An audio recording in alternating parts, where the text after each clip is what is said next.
Sejam bem-vindos. Fique agora com o programa Espiritismo em Nossas Vidas com Wagner Ideale, sempre com temas que estão ligados ao nosso dia a dia. Olá, pessoal. Sejam todos bem-vindos a mais um programa Espiritismo em Nossas Vidas.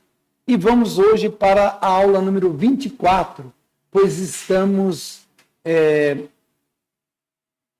fazendo aqui um pequeno curso de Joana de Ângeles, das suas obras. E nessa aula número 24, nós vamos conversar um pouquinho sobre a origem do sofrimento. Porque nós sofremos, sim. Nós vimos em outras aulas outros contextos, né, sobre doenças, sobre perturbações. E vamos entrar agora num ponto bastante complicado que envolve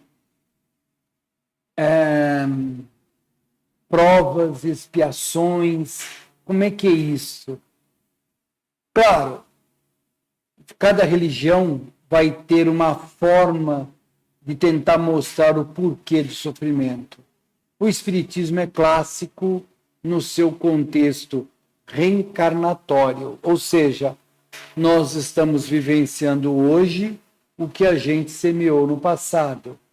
Algumas coisas nós não estamos vivenciando ainda, talvez vamos vivenciar no futuro. Quando falo vivenciar, não é só sofrimento. Sofrimento e, claro, valores positivos que a gente construiu também. Mas vamos lá. Entender o sofrimento.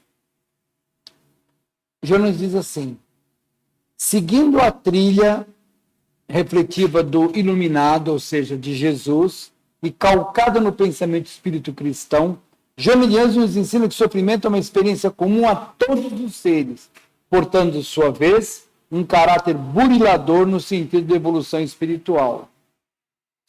Tinha um senhor que me ajudou muito quando eu era jovem a me ensinar espiritismo. Acho que 70%, 80% que a gente conhece espiritismo aprendemos com essa pessoa, o senhor Alberto. E ele vai falar para a gente justamente sobre sofrimento. Com exceção de Jesus, todos que passaram pela Terra tiveram um pequeno, um médio ou um grande resgate. Jesus foi o único ser que veio ao mundo físico sem dever nada para ninguém. Ele já era um espírito, vamos dizer assim, emancipado, um espírito perfeito, um ser integral, com uma consciência cósmica, que é um ponto de consciência a ser adquirido por nós. Mas todos nós passamos, seja sofrimento pequeno, médio ou grande. E aí, indubitavelmente, conforme acentua a doutrina espírita, o homem é a síntese das suas próprias experiências, autor do seu destino, que ele elabora mediante os impositivos do determinismo e do livre-arbítrio. Né? Então, existe o determinismo, que nos coloca aqui na Terra, em determinadas situações, e o livre-arbítrio para que a gente evolua, para que a gente possa mudar esse destino. E vamos mudar. Com pensamento, palavra e ações, nós podemos mudar o nosso destino sem a menor dúvida. O determinismo no sofrimento. Olha só, o determinismo, inevitável apenas em alguns aspectos: nascimento, morte, reencarnação. Porque todo o restante a gente consegue mexer. Mas quando vamos nascer, quando vamos desencarnar, o processo reencarnatório, todas as nuances que fazem parte desse processo, fica mais difícil de mudar. Olha como ele fala. Então, o determinismo estabelece as linhas matrizes da existência corporal, propelindo o ser na direção da sua fatalidade última, a perfeição relativa. Então, nós estamos na vida, há dificuldades que estão sendo impostas para a gente, está dentro de um contexto. Uma pessoa veio com uma deficiência física, uma profunda deficiência física. Ele pode mudar? Pode. Ele pode ter alguns recursos da medicina para melhorar? Pode. Alguns têm mais dificuldade em função de poder econômico. Tudo levando ele a vivenciar aquela situação, aquele desequilíbrio, que aquilo vai fazer bem para o seu espírito, vai fazer ele acordar, vai fazer ele modificar o seu comportamento. Não é fácil, não estou dizendo que é fácil, é muito difícil, mas a doutrina espírita ela é lógica, racional e vai mostrar que a reencarnação é o maior ato de amor que Deus pode dar às criaturas. E é no processo reencarnatório que nós vamos conseguir saudar um passado e construir um novo futuro. E aí está o determinismo do sofrimento. Somos o que semeamos. Tem dúvida que nós somos o que semeamos. Não tem o que errar. E ela vai escrever assim: desse modo, o indivíduo é resultado das suas atividades anteriores. Nem sempre, porém, se lhe apresentam esses efeitos imediatamente, embora isso não libere dos atos praticados. Por isso Jesus vem e fala: perdoa. Perdoa não 7, mas 70 vezes 7. Porque o perdão vai nos ajudar a vencer. Ame. O amor cobre a multidão dos pecados, disse Pedro. Pois é. Então, muitas pessoas se revoltam. Eu já escutei pessoas dizer: mas esse papo de reencarnação está furado. Eu não lembro o que eu tive na outra vida. E eu digo: graças a Deus você não lembra. Porque se lembrasse, você talvez ficaria horrorizado com suas atitudes. Se você lembrasse da encarnação anterior, talvez aquela pessoa que você gosta pra caramba, e hoje você tem uma tremenda afinidade, na outra encarnação foi alguém problemático em sua vida.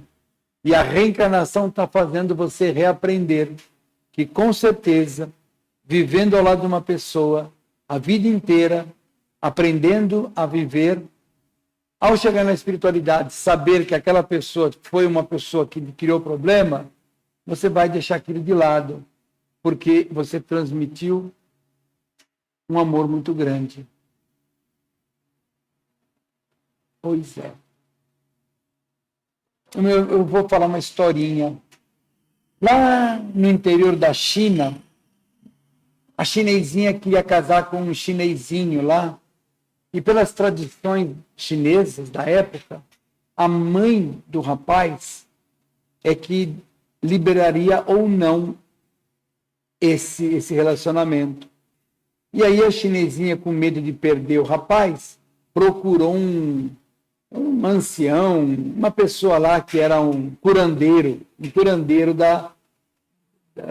do local.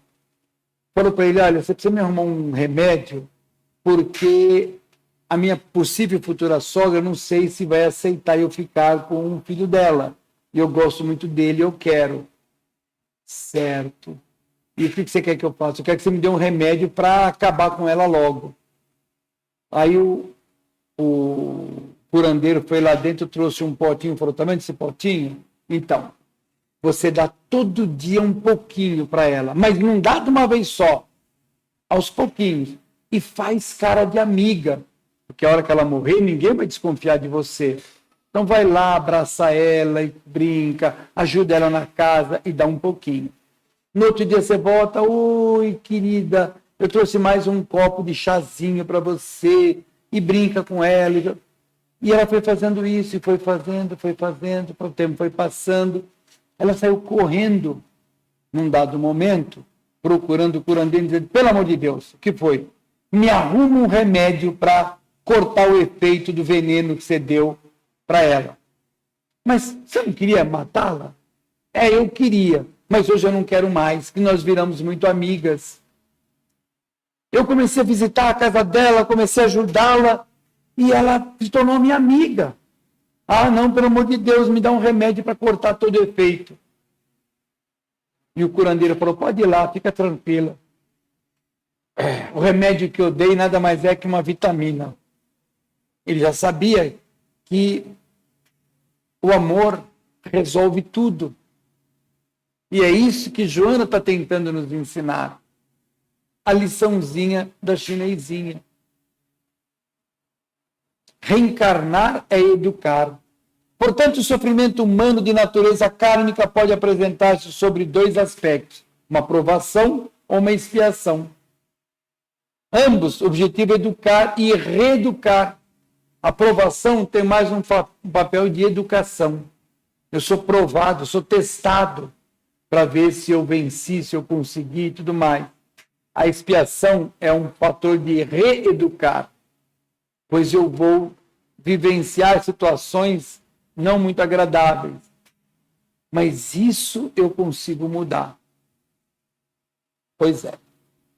Jonas nos ensina que a prática do bem profunda, não da boca para fora, mas a prática do bem verdadeira, muda e muito os nossos destinos. Busca do equilíbrio.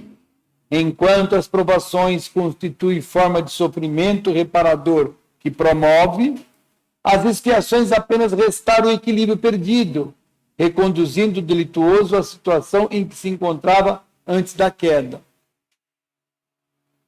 Nossa, pois é. Pois é. A expiação é assim. Eu estava nesse patamar. E aí, pelo meu livre-arbítrio, eu cometi um erro. Eu cometi algo que não devia, ético, moral, e eu caí. Para eu voltar onde eu estava, eu vou sofrer expiações. Prova é de onde eu estou para um outro patamar. Eu sou testado para ir para um outro patamar. Tanto tanto a expiação quanto as provas, também estão sujeitas a mudanças, para pior ou para menor. Depende do nosso comportamento. Jesus e o sofrimento. Jesus, que nunca agiu incorretamente, é o exemplo máximo. Que sofreu sem ter nada errado.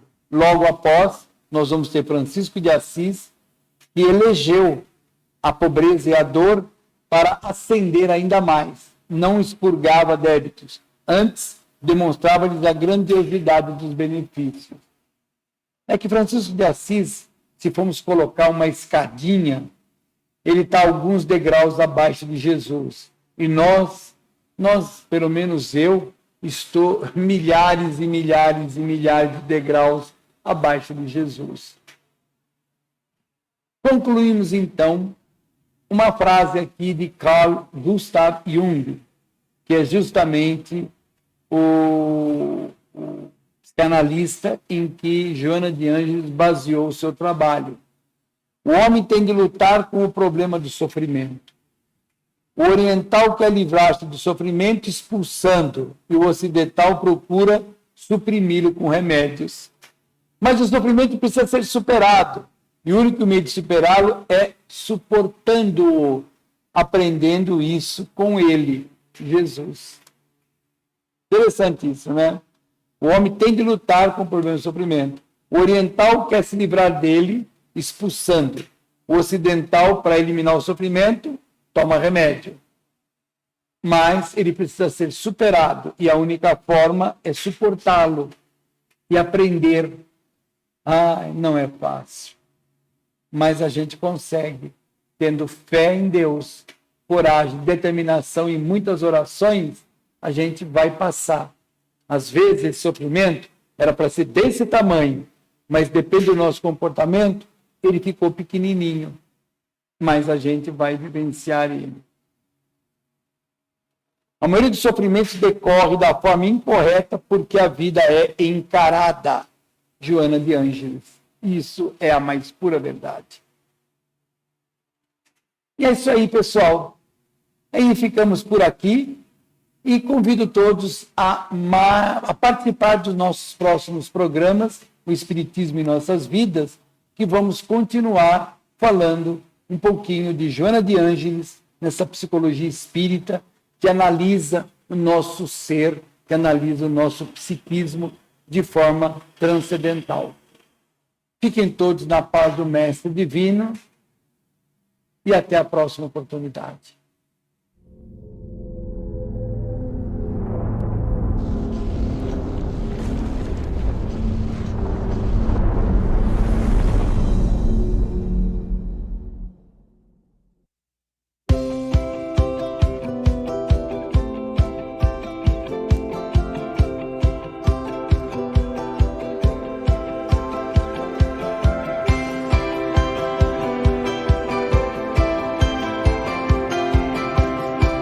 Você assistiu o programa Espiritismo em Nossas Vidas, com Wagner Ideale. Rádio e TV Fraternal, sempre em sintonia com você.